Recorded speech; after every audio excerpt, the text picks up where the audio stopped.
Buenos dias no horário de Brasília. São 7 da manhã nesse momento, aqui são meio-dia. Ao vivo com vocês direto da Bélgica. E aí, vamos livear? Live ligeira. Temos um dia de outono, meio verão, meio, né? Manda aí um assuntinho pra gente assuntar. Perdemos, será que perdemos? Perdemos o jogo, né, para o Roland. O Maturana tem uma teoria sobre os jogos, né? Maturana diz que quem ganha é quem perde.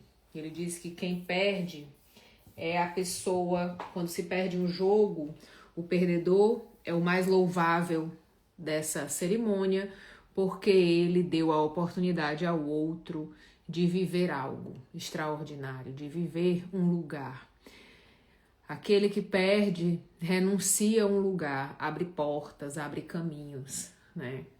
Então, Maturana diz, quando em uma competição, quando um time perde, esse é o mais preparado, porque esse estará mais preparado para lidar, para se organizar, para se rever, ok? Então, a gente tem uma oportunidade de ver alguma coisa diferente.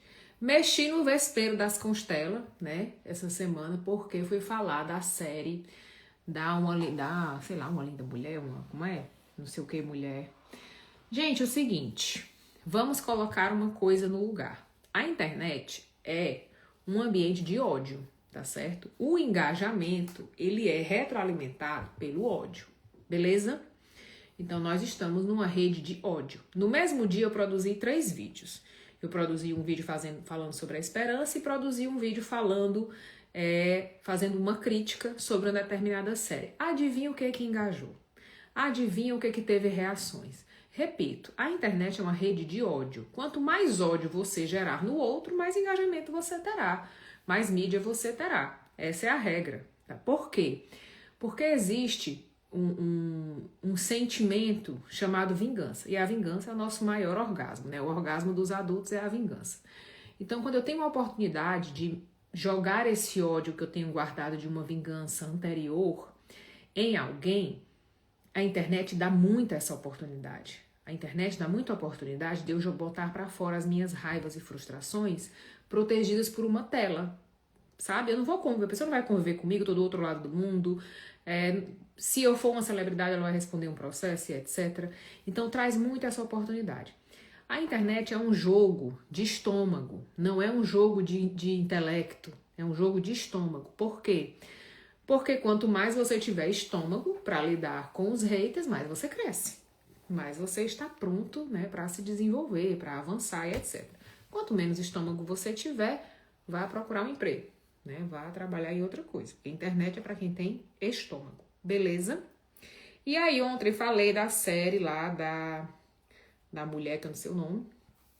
Eu fiz uma live, a live tá postada nos meus stories. Eu fiz uma live na primeira edição dessa série. E aí essa semana o pessoal começou a me marcar, dizendo que tinha saído. Gente, eu não vou assistir. Eu tenho o que fazer, tá certo? O que acontece? A constelação no Brasil, ela tem um movimento muito específico. É um movimento idólatra, é um movimento fechado, é um movimento onde não é interessante que as pessoas aprendam, certo? Então, quando eu comecei a live aqui falando do Maturana, muita gente que chega pra mim, que já é formado em constelação, não conhece os autores, nunca ouviu falar de Maturana, nunca ouviu falar de Martin Buber, nunca ouviu falar de ninguém, e repetem frases dessas pessoas. Então eu repito frases de pessoas que eu não conheço, que eu não sei o que elas quiseram dizer quando disseram isso.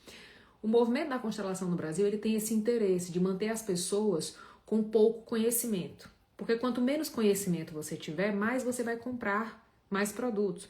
Porque mais você vai se sentir inseguro, vai estar sempre faltando uma pecinha, e aí você vai comprar outra, e comprar outra, e comprar outra, e aí eu viro seu mentor, e você não tem mais ninguém a não ser eu no mundo para te orientar.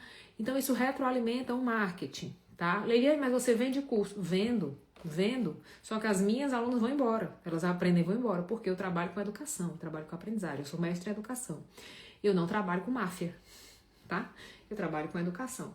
Então as meninas que se formaram comigo foram trabalhar, montaram seus próprios espaços, fizeram suas coisas, tá? Então tem uma diferença muito grande. Agora, a gente tem uma indústria que não se interessa que você aprenda, tá certo? Mas a gente tem uma indústria que se interessa em te dar uma bandeira, em te dar um clã. E isso acontece, por exemplo, no tráfico de drogas, onde os meninos são aliciados através de um pertencimento, de um clã, de uma bandeira, de algo para defender. Então, o movimento da Constelação no Brasil montou esse clã. Num país onde nós temos 11 milhões de crianças criadas sem o pai, onde nós temos um índice recorde de divórcios, isso vai afetar, porque nós somos seres de pertencimento, nós necessitamos pertencer. A vida é só sobre pertencer, é só sobre pertencer, esqueça. Então eu estou toda hora buscando um lugar para pertencer. Na hora que alguém me oferece isso, eu estou lá, eu vou pagar para estar lá. Então quando eu falo alguma coisa sobre a constelação e etc, vem toda essa galera que tem o seu clã ameaçado, que sente o seu clã ameaçado. Tem outra questão. A internet, quando foi criada, ela foi criada numa linguagem Asperger, tá? O Asperger, ele tem uma comunicação linear, ou seja, não existe interpretação nem flexibilidade. Quem mais vai consumir é essa galera. Então, tudo que você fala na internet vai ser levado ao pé da letra e vai ser trazido para esse lugar do combate. Porque se eu não tenho flexibilidade e adaptação, o diferente é meu inimigo. Eu tenho que destruir o diferente. Eu tenho que destruir. Se ele pensa diferente de mim, eu até printei alguns comentários que eu falei assim, você falou uma coisa que eu não gostei, eu vou deixar de te seguir. Oi? Alguém quer andar com alguém seguindo na rua? Gente, isso é loucura. É loucura. Ou seja, ou você é o que eu quero, do jeito que eu quero, na hora do que eu quero, ou eu já te ameaço. Ou eu já não suporto ouvir a sua voz, eu já não suporto falar com você. E esse é o pensamento de uma criança de 2, 3 anos. Máximo, ainda não chega nos 5. Que ela não aprendeu a desenvolver a adaptação, a flexibilidade, as diferenças. Porque quanto mais maturidade eu tenho, mais eu consigo conviver com as diferenças. Quanto menos maturidade eu tenho, menos eu consigo. Isso não tem a ver com conhecimento. Eu posso ser uma pessoa pós-doc. Eu posso ser uma pessoa pós-doutorada em determinado assunto.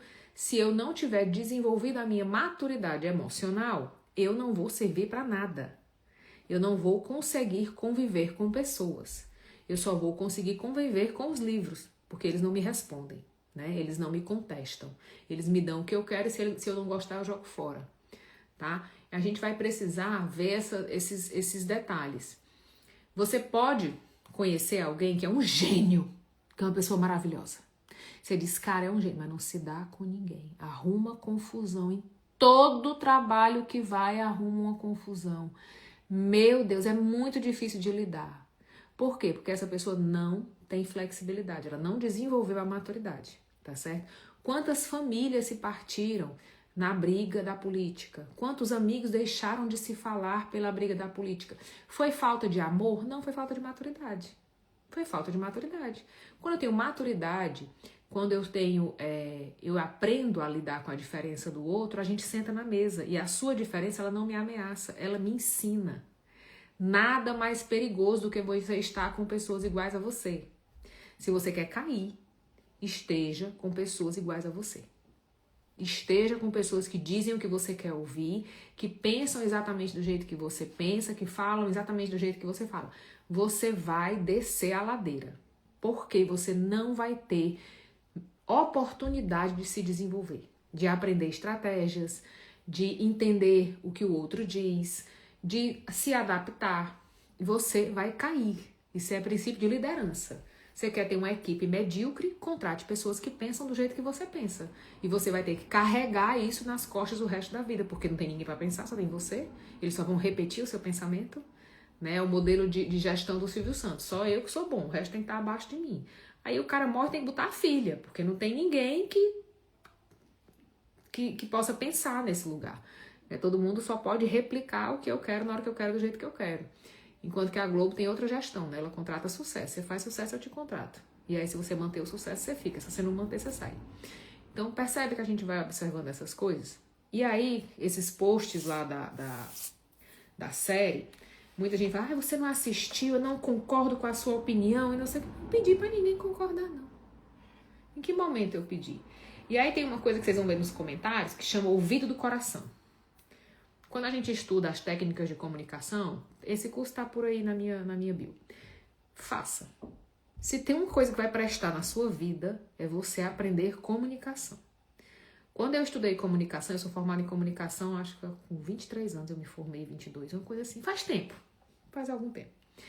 Quando eu estudei comunicação, que eu estudei pro rádio, né, eu sou radialista, tenho um DRT, não sei o quê, e depois eu fui estudar aqui os modelos de comunicação, o Luma, o Atlavisky, essa galera toda. Quando eu cheguei na Alemanha, que eu fui estudar esses outros conceitos, isso me ajudou muito na vida. Muito, porque eu sempre me comuniquei bem, por isso que eu fui fazer rádio, né? Eu tinha uma voz legal, eu tinha uma articulação boa e tal, e eu aprendi a falar bem. Se comunicar bem não é falar bem. Falar bem é você ter uma boa oratória. A comunicação, tornar o ar comum, comum à ação, é um buraco bem mais embaixo. E a comunicação que vai te dar dinheiro, que vai mudar o teu jogo, é a que você aprende como é que o outro escuta. Quando eu estudei aqui na Germany, que eu aprendi os modelos de escuta, que eu aprendi os modelos de fala, que eu aprendi os padrões de comunicação, eu falei, cara, é isso. Rodou a minha chave, rodou demais. Rodou a chave no meu casamento, rodou a chave nas minhas relações, rodou a chave nos meus atendimentos terapêuticos, porque o que a faculdade não me ensinou, nem a faculdade, nem o mestrado, nem pós-graduação, não me ensinou. Aí, muitos anos depois, eu gravei, a Tília, que é professora na universidade aqui na Áustria, veio fazer uma turma com a gente, e aí eu gravei essas estruturas, tá no curso de comunicação. É outra história, tá? É outra história. Se eu pudesse te dar uma dica hoje, nem tô com turma aberta para esse curso, mas ele tem a versão gravada. Vale muito a pena. Serve para todo mundo, Eu não tenho uma pessoa que tenha feito esse curso que diga assim, meu Deus, que dinheiro mal gasto. Não, eles mandam, pelo contrário. Por isso que eu nem faço propaganda dele, porque os meninos vão jogando um pro outro e vai acontecendo. Nós somos treinados a falar, nós não somos treinados a ouvir. Nós não somos treinados a desenvolver uma conversa. Nós somos treinados a disputar o ambiente nesta conversa. A nossa comunicação, ela é imperativa, ela é impositiva e ela é conflitiva. E isso é resultado da colonização. Qualquer país colonizado tem esse padrão de comunicação, tá? Não é uma coisa exclusiva do Brasil. É uma coisa de países colonizados. No livro do Paul, não é o do Paul Atlavisky, é no do Observador. Esqueci o nome do cara, que também é espanhol. Ele fala exatamente desses padrões de comunicação que a gente herda e não sabe de onde vem. Por que eu falo de forma imperativa? Por que eu falo e já começa uma briga? Por que eu tento explicar uma coisa e parece que o outro não entende o que eu digo? Por que eu tenho tanto medo de falar com o meu chefe e já gerar uma confusão? Porque você herda padrões de comunicação que você nem sabe. Eu tinha um padrão de comunicação. Eu sou nordestina, eu sou cearense, eu morei em Portugal, fiz faculdade em Portugal. Se eu já era ignorante, bruta para falar, eu virei um jumento. Eu acordava dando coice para todo lado. Mas eu não percebia isso, porque culturalmente eu estava falando o meu idioma. E tinha absorvido, né, ainda mais a literalidade do português, do tempo que eu vivi em Portugal. Quando eu me dei conta desses padrões de comunicação, eu falei, cara, a firma não vai andar desse jeito. Porque eu não sei ouvir, eu sei falar.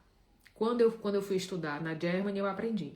Eu traduzi esse material todo, meu marido me ajudou, e a gente montou o curso de comunicação. Então, se eu for puder dar uma dica hoje, corre lá e faz. Por quê? Principalmente em terra de internet. Em terra de internet, você saber ler comentário, você saber responder comentário, você saber entender de onde o outro fala. Lembra que eu falei que a internet foi desenvolvida por um Asperger, que é o Zuckerberg? Vocês lembram quando o Facebook só tinha like? Não tinha outros sentimentos? Porque é uma comunicação linear.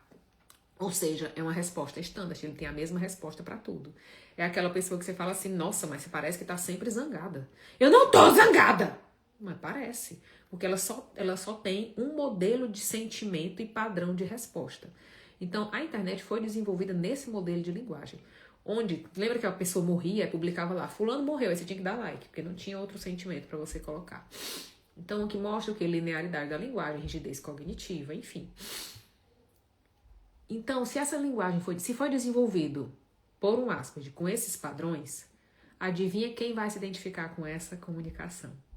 Então, dentro da internet, a maioria do consumo vai ser dessa linearidade da linguagem, dessa baixa flexibilidade, dessa baixa adaptação, dessa indiferenciação de sentimentos. Por isso que as pessoas se revoltam tanto. Por isso que qualquer coisa que você poste, a pessoa vai lá te corrigir, porque ela não suporta adaptar. Eu fiz o vídeo do São João, um vídeo todo despretensioso, fiquei super chateada que tiraram o Flávio José, e foi todo mundo corrigir meu mucunzá. E aí, mucunzá não está errado, então não tem o que ser corrigido. Não tem a ver com o que eu disse, tem a ver com a minha necessidade de corrigir alguém sob qualquer pretexto. Quando eu vejo alguém do outro lado do mundo, que eu nunca vi na vida, mas eu acho que tem uma letra errada dentro do que ela diz, eu não consigo não corrigir. Então, isso não está falando do fato de eu corrigir, está falando do quanto isso me movimenta, me causa angústia, me causa ansiedade. Da onde eu tirei isso, cara? Da onde eu tirei essa necessidade de consertar os outros? Da onde isso surgiu na minha vida? O pólen aqui tá uma alegria. Sabe? A gente precisa observar esses padrões. Então, eu fiz o vídeo do São João. Não tem nada a ver com o que eu faço. Eu fiz um vídeo de como ser humano. E foi uma enxurrada de gente para corrigir meu mucunzá, que não estava errado. Depois foi uma enxurrada de gente se revoltar porque eu fui falar do Bolsa Família aqui da Europa. Então, volto a dizer, a internet é uma rede de ódio. Para jogar esse jogo, você precisa entender de comunicação e ter estômago. Se você não entender de comunicação, você vai acabar levando isso para você. Você vai acabar não aguentando essa jogada. Porque você não vai conseguir diferenciar o que cada um quer dizer quando ele tá lá escrevendo. Eu acho super bacana que nós somos seres de relacionamento. A gente precisa se comunicar, a gente precisa do outro. E aí tem gente que escreve um texto. Que eu digo, gente, a pessoa tá com muito tempo. É tempo que a pessoa tem pra estar escrevendo um texto. Mas aí, corta essa história e eu vou observar o que é que ela escreveu, né? Por causa da história da comunicação. Eu falo, cara, eu consigo ver se a pessoa tá carente. Eu consigo ver se a pessoa tá sofrendo. Se ela tá precisando ser ouvida. Se ela tá querendo fazer negócio comigo, mas não tá sabendo se localizar ali. Então, quando eu aprendi comunicação, eu aprendi a ver essas entrelinhas. Quem tá comigo nos atendimentos fala, nossa, mas tu escuta tudo. Eu digo, eu não nasci assim, não, aprendi. Tá? Eu não nasci com 2 anos de idade, eu não tinha essa habilidade, eu aprendi. Você pode aprender também. Tá? E eu falei, cara, é muito louco esse jogo, muito louco. E aí, mexi no Rebueiro dos Constela, tô adorando. Eu amo mexer no Rebueiro dos Constela. Por quê? Porque desde que eu comecei a trabalhar com constelação no Brasil, que eu ocupo esse lugar. Que eles me odeiam. Isso pra mim já tá... Tanto você não vai me ver em nenhum evento. Eles não me chamam. Você não vai me ver em livro. Você não vai me ver em nada. Eles não me chamam. Por que, Liliane, que eles não te chamam? Porque eu não sou idólatra. Porque eu não tenho a postura idólatra. Como eu estudei aqui, depois eu fui pro Brasil, fiz psicologia aqui, depois eu fui pro Brasil. E aí cheguei no auge do movimento da constelação. Eu já tinha estudado aqui. E aí me chamaram para eu trabalhar, fazer algumas coisas. Eu cheguei, eu falei, que danada é isso, menina? Que sessão do descarrego com os 380 pastores é essa? Não foi isso aqui que eu estudei. Só que aí eu entendi que, assim, tudo que você colocar misticismo, tudo que você colocar religião, você vende. Você vende mais, porque as pessoas se atraem por aquilo, né? Por aquele lugar de aconchego, por aquele lugar de cuidado, de colo, de resposta imediata, do milagre que você vai economizar 10 anos de terapia em 2 dias de imersão. Isso é mentira, isso não existe para nenhum processo terapêutico. Anote, isso não existe, tá? Não existe. Ah, Leiliane, mas eu melhorei muito. Você tem uma catarse emocional. Você vai viver uma emoção. Você vai viver uma catarse emocional que de fato vai te trazer um alívio imediato naquele momento. Não vai resolver a tua demanda de base. Não vai. Porque você precisa de continuidade para você poder se manter. Se não é igual a dieta, você começa todo empolgado e cai. Nós precisamos de organização contínua, tá? Então ajuda, mas não resolve. Tá? Foi vendido desse jeito. Como foi vendido desse jeito? E eu cheguei e disse, gente, não é isso. Sinto muito, mas não é isso. Primeiro que Hellinger desceu da montanha com os 10 mandamentos, tem muita gente por trás. Segundo, que não é esse festival de frase pronta, de card game, de não sei o que, de adivinha, como se fosse um tarô. Não é assim. Terapia sistêmica familiar não se faz assim. Virginia Satir não fazia assim. Moreno não fazia assim, porque né, a gente tem as bases do psicodrama. da escultura familiar. A McLeod não fazia assim. Eric Berne, que é a base, também não fazia assim.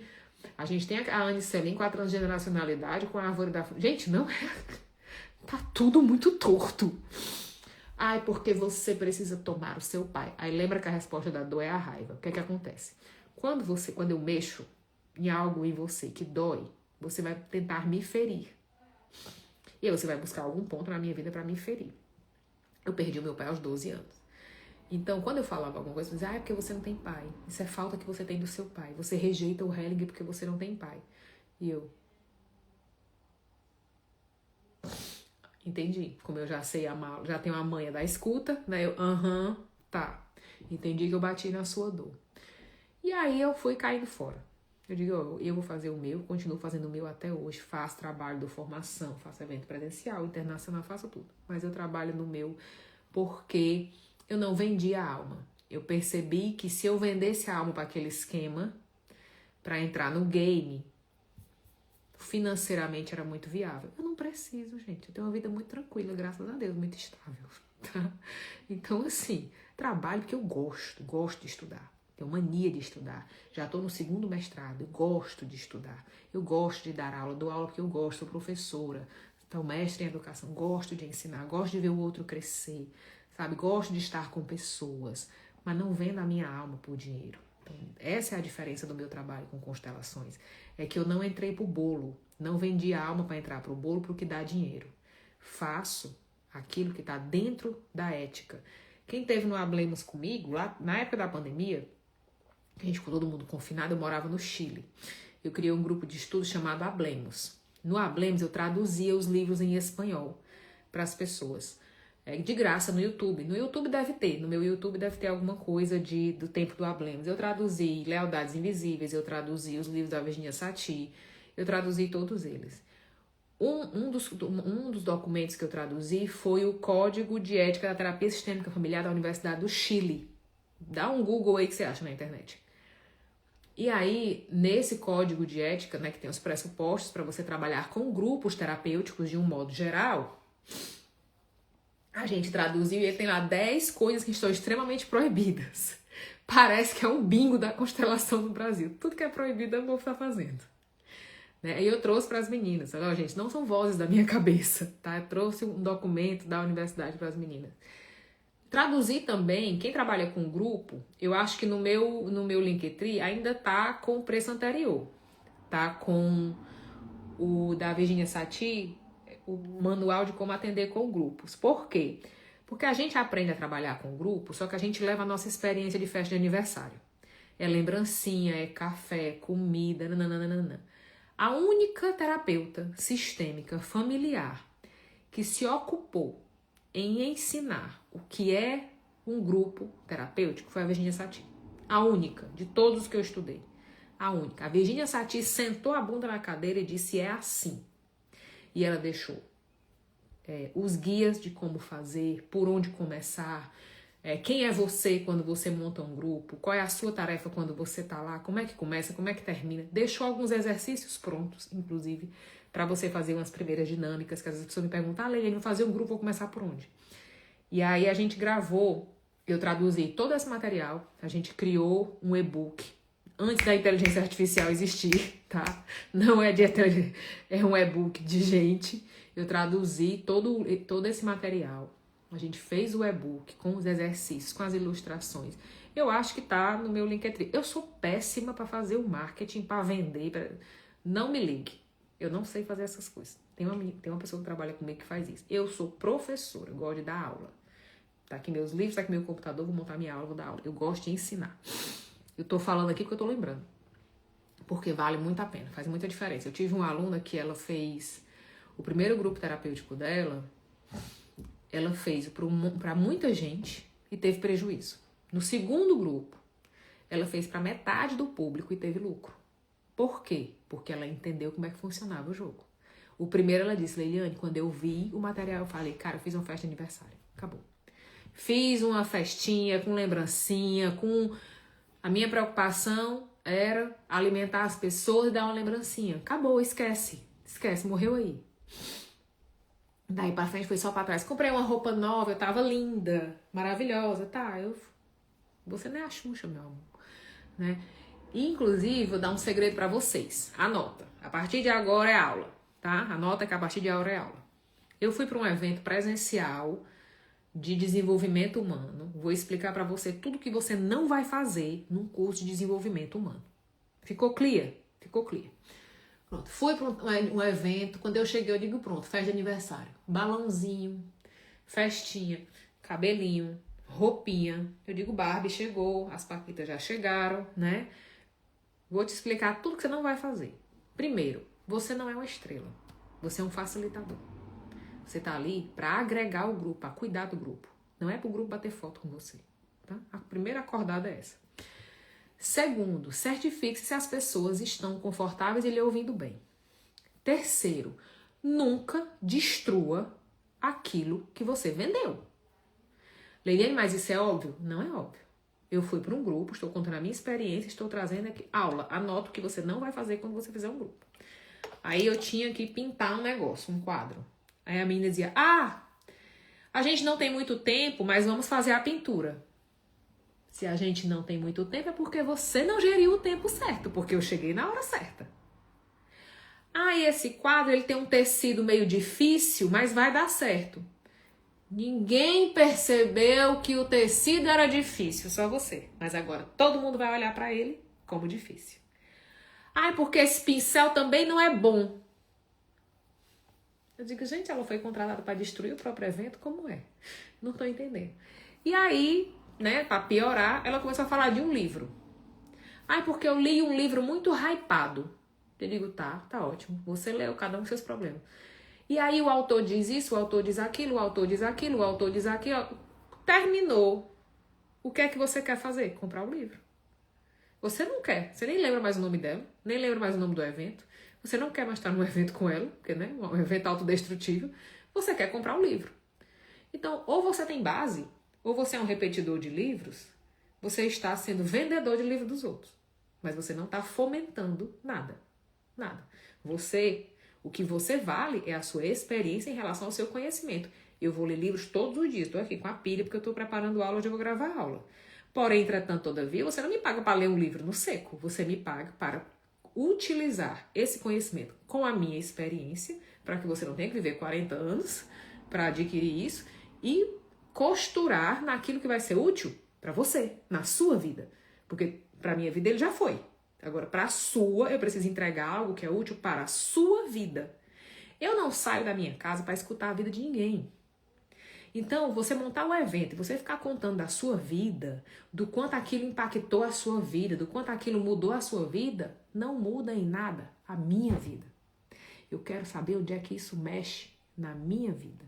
Então, quando eu estava falando, por exemplo, os exemplos do curso de comunicação, que eu estava falando, cara, me ajudou nas respostas de Instagram, me ajudou na construção do texto, me ajudou na construção dos relacionamentos, nas reuniões, a ouvir na prática terapêutica, a ouvir na prática das dinâmicas de mediação. Fiz muita mediação, hoje não tem mais tempo. De mediação, sabe? Por exemplo, a Cláudia, que trabalhava comigo, a Cláudia fazia 4 mediações por dia, ela passou a fazer 12, ela triplicou. Porque ela aprendeu a escutar, aprendeu a história do foco em solução e já era. E otimizou muito o atendimento dela, porque ela se distraía, né, na conversa do cliente, que a gente chama do processo de sedução do cliente. O cliente vai te seduzindo. Se tu não estiver atento, o cliente te seduz, tu tá afundado, vai dormir com os problemas do cliente na cabeça, nem vê. Tá? Então, é o que muda na tua vida, não é o que muda na minha. Graziela, mulher, acordou cedo, segunda-feira, vamos trabalhar. Vamos embora, que eu já conversei muito. Tenho que preparar minha aula. O pólen não deixa. Como é que eu vou gravar fungando? Eu tô com um monte de coisa atrasada porque eu não posso gravar. Saco. Mas é a vida, vai dar certo, vai dar certo. Vai dar bem certo. Manda aí um assuntinho pra gente assuntar, que aí a gente se vê.